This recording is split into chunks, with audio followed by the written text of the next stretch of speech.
Welcome to If These Heels Could Talk. I'm JoyGenea with Solutions by JoyGenea. And I'm Michelle with Bad Cat Digital. And today we are talking about finishing up the book Burnout, The Secret to Unlocking the Stress Cycle. Yes, that book. We both started it, JoyGenea, about 6 weeks ago? Yeah. Dedicated wise, yes. I actually started it a little sooner. You've been working on it for a while. Finish. Yeah. I was using this as a reason to finish up reading it, but not that it needs a reason, but just because I needed an accountability partner to put down my fiction and finish a book that was profound and challenging, not challenging like intellectually, but challenging in like a challenging, mind-blowing challenging. But what did you think about it, JoyGenea? I liked it. I thought it was well written. It's easy to digest. I found it affirming of a lot of what I've been up to in the last 10, 15, 20-ish years. So it was interesting. I would honestly tell people, there's a lot of books I've read over the years. You could skip over most of, like a bunch of them. This brings it all together nicely. And as long as you actually believe that and take that information seriously and apply it, you've really got a lot of what it takes to have a balanced life in reality. Yeah, and the thing that actually struck me, I don't usually read book reviews before I read the book. I might read reviews for movies before I go see it in the theater because I want to know if it's going to be worth the $50 it's going to cost.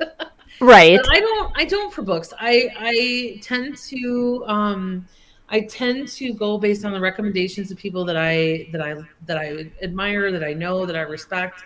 But one of the things that I found really interesting about this was after I finished it, I read some reviews of it, and I was surprised by the number of people who just really didn't like their tone. I found it informal, funny, relatable, approachable.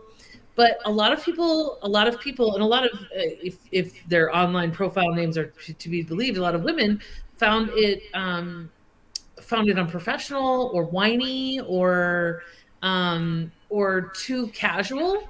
They didn't like the TLDR at the end of every chapter. I love the TLDR at the end of every chapter. So It's really kind of interesting how different people approached it. But I really enjoyed the book as a whole. I enjoyed the tone of it. I thought that there were a lot of actionable, useful ideas in it, and a lot of things that kind of got me thinking about choices that I make in my life. Good. So what are some of those things? Now I'm curious. Tell me more. Gosh, I knew you were gonna. I can't make just a blanket statement and you just let it be. Like, I can. Okay.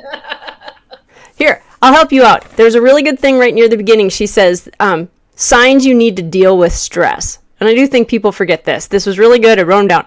Self-destructive behavior. Mm-hmm. You may need to ask the people around you, but you might be displaying self-destructive behavior. Bursts of intense pain out of proportion to a situation. Like you go from 0 to 100 and the people around you are like, what happened? And they'll give you this funny look like, what happened over there? That's a hint. Number 3 was, going into hiding. That kind of counts. That's my stress response. Is okay. Yeah. You just kind of. I disappear. I don't text people back. I don't want to even talk to my husband. I go into hiding. Yeah. Dope. So that's a sign. And number 4 was body feeling out of whack. Stress is a biological event. It can change your biology. And that is they've really been able to nail down the science on that. So there we go. Signs that you might be stressed.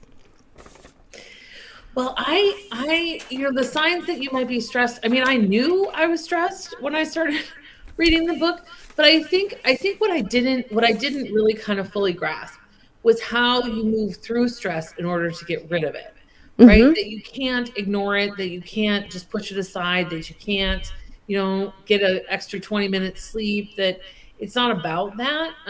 Last night I actually had what I would call an anxiety dream. I don't know if that's, I'm not a dream person. I'm not Right. a therapist or a psychiatrist or a psychologist.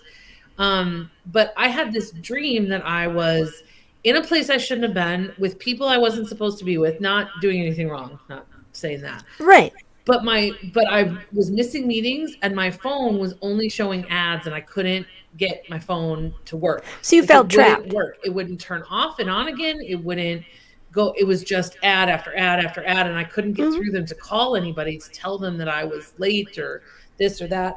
And I woke up from the dream panicking. Right. It was, I would call that an anxiety dream. And so the way that the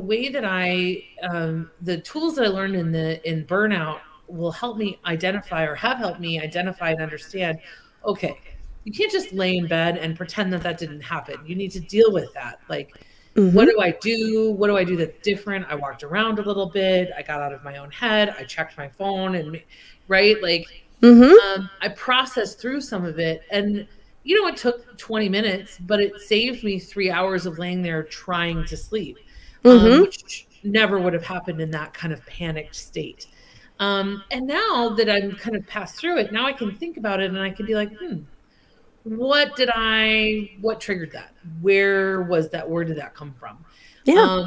And what events led up to, and then ultimately tipped me over the scale to have a dream like that and have that be part of, Right. part of my day, which was not a pleasant part of my day. No, it's a rough way to wake up. Yeah. That's the reality. We've all done it, and it's like, Like 3:00 in the morning. Yeah. Yeah. Oh, it's always a funky time somewhere Your phone in lost there. on the bed, like underneath your husband's back. You're trying to find it, you can't eat and not wake him up.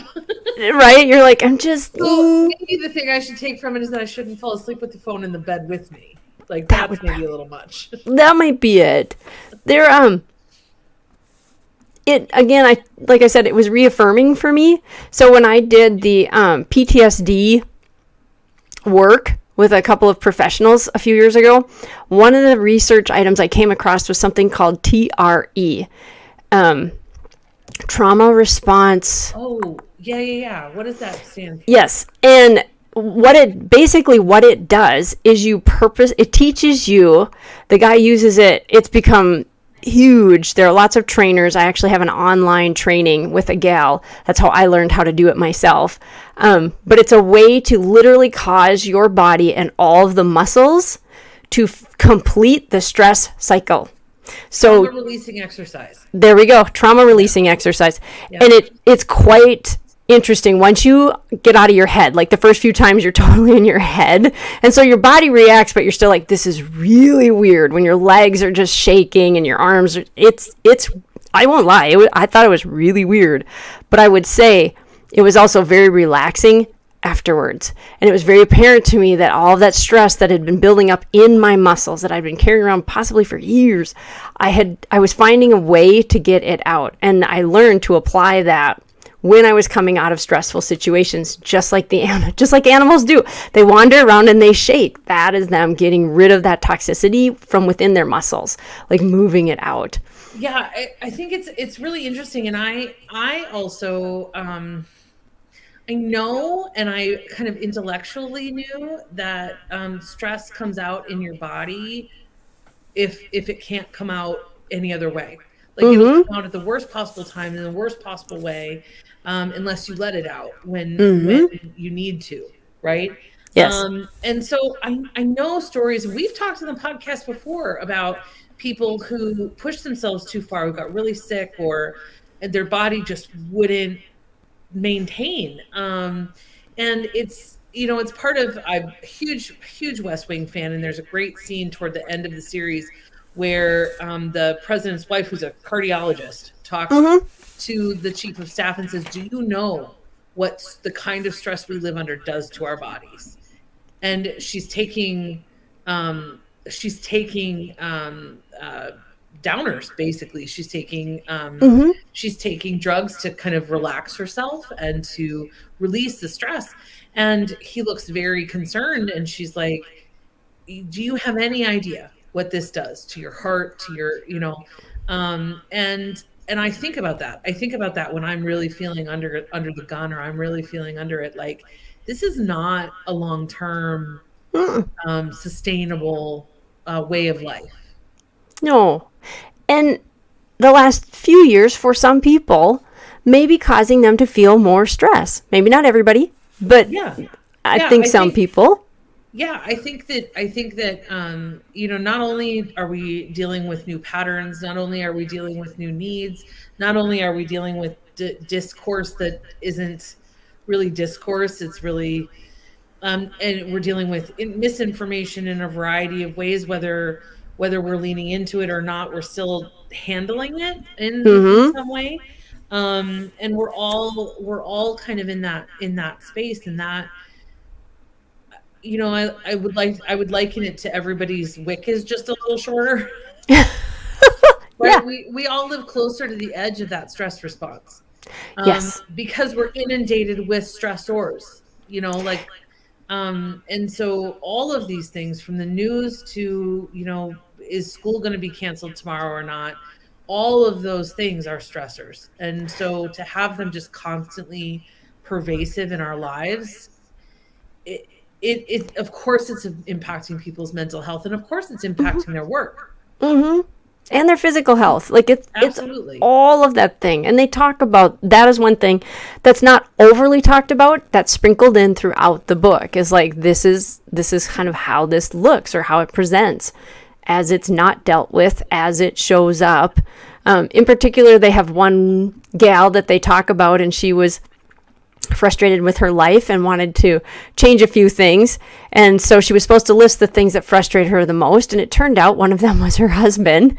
And then it was, well, then, do I just divorce him? And, then she goes into a whole new group of stressors. And, Right. and then her body literally her bowels shut down. Yeah. Yes. And she has to retrain her bowels how to, like, it was severe. It was, and she had to all of a sudden instantly delegate things out, and she had to decide what was most important.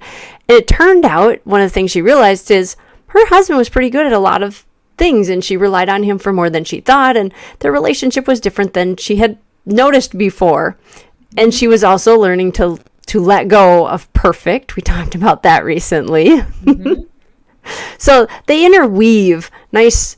I'm assuming those are hybrid people, that they kind of merge a variety of stories into. Yeah, it's got to be kind of what I really like is that one story kind of follows throughout the book. And as I think the person in the story's name is Julie, and as Julie as a character kind of, morphs through, and her story kind of morphs through the book, she learns to let go of a lot of her own beliefs and expectations of herself. She learns to let go of kind of the morality of a lot of self-care and things that happen around the house.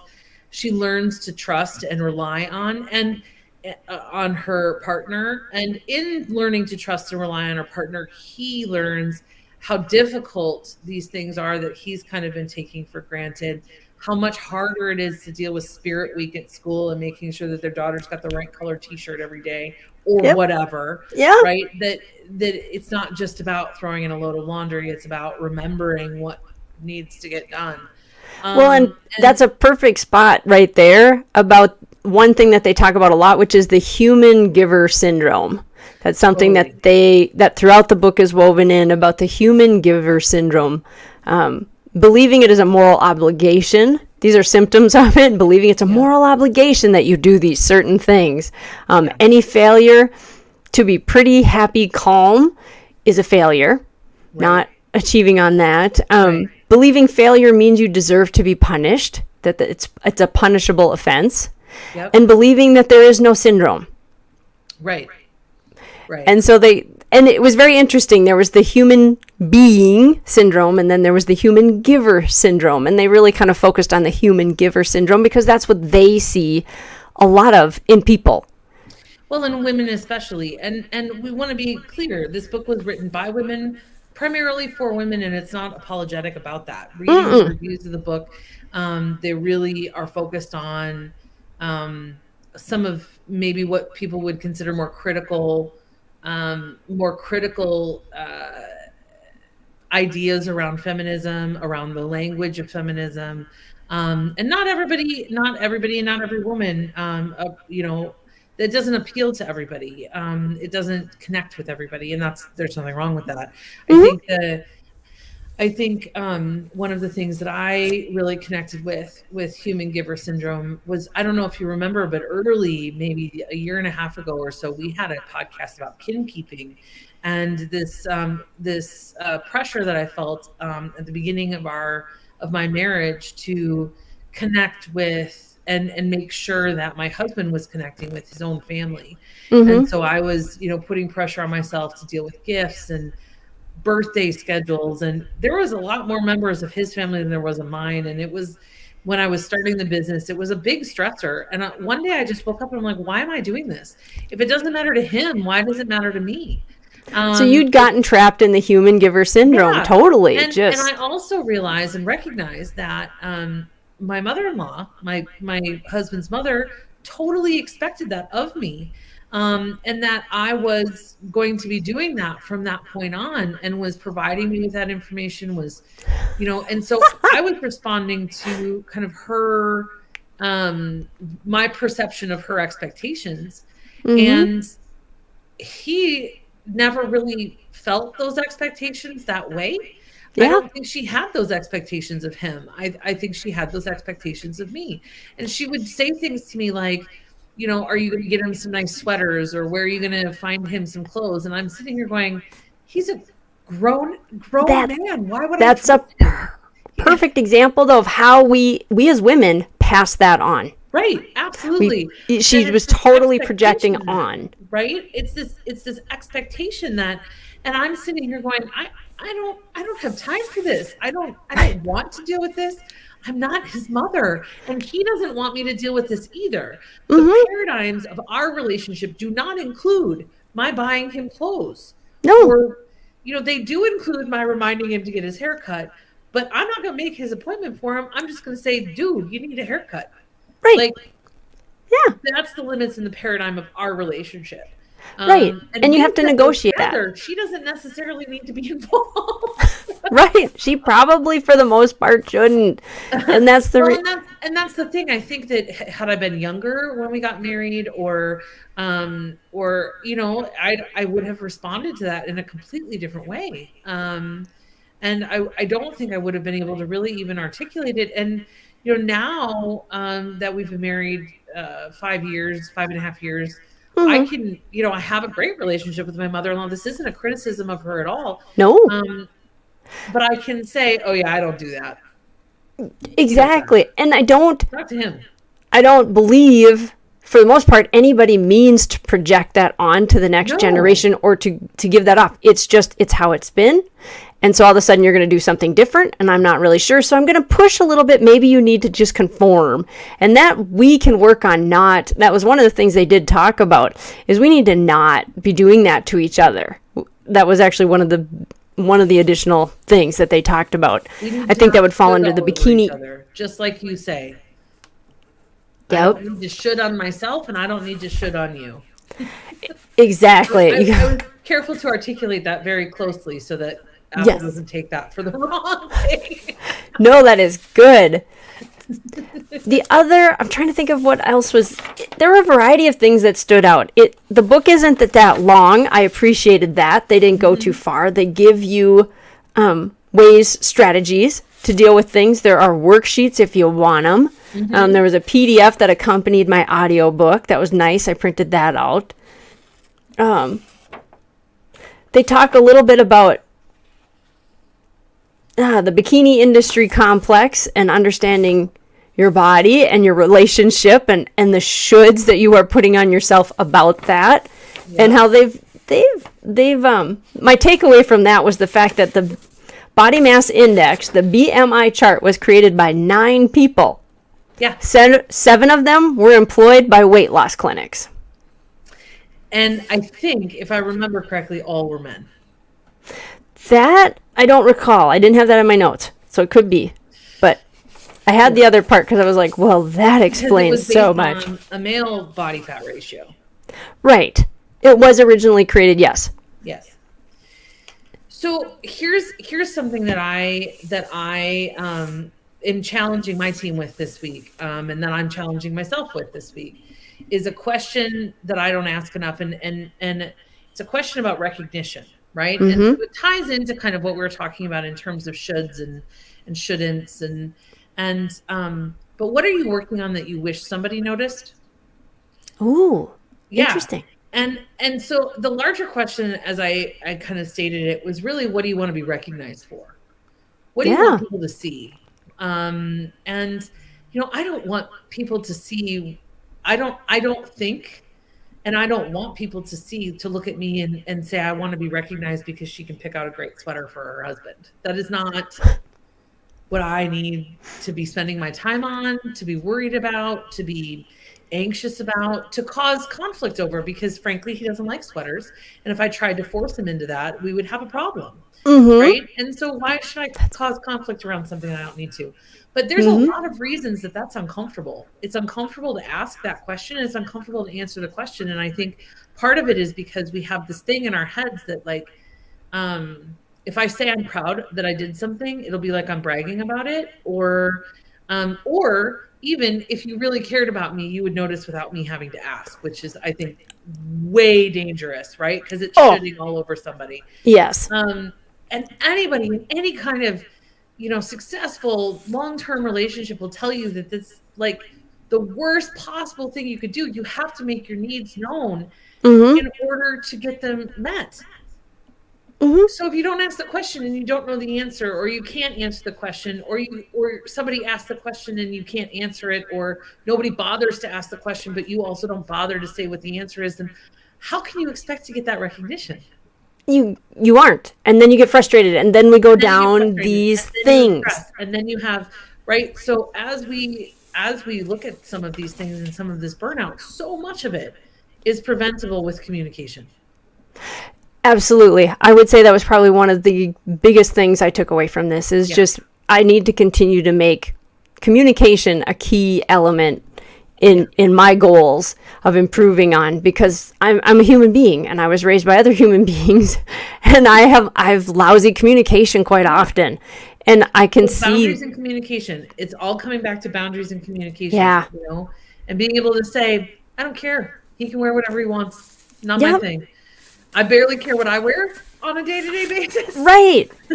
Well, and how does that obviously boundaries always go into even business, recognizing and noticing this isn't important to move my business forward. I don't need to have certain things. Like, we don't need to have this, that, or something else, but we definitely need to have this. To the group of people and to the business I'm building, we need to have X, not Y. It's very similar in a practical way. It's very similar to a conversation I have with business owners about social media all the time.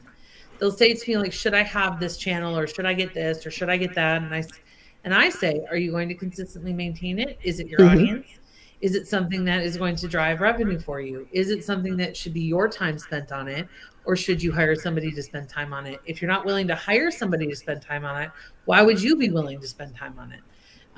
If you're not willing to put your money at it, why are you willing to put your time at it? Because money comes and goes, but time only goes.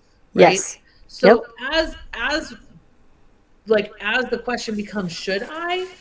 I don't know. I don't know if you should or not, but I do know that if you've got a set of goals that you're aiming toward, one platform or another may not make you more successful. It couldn't. Depends on the amount of work you're willing to put into it. But I also don't think you need, it's one thing to claim everything and, protect your brand. Right. Something else entirely to actively engage with a social media network that does not appeal to your core audience or your core customer. So, as we think about everything else, it's like, did you not? I don't know. Well, I've watched people, just to support that, and here's a burnout moment, I've watched people massively engage in the wrong market, in the wrong social media, and spend hours on it and burn themselves out. Right.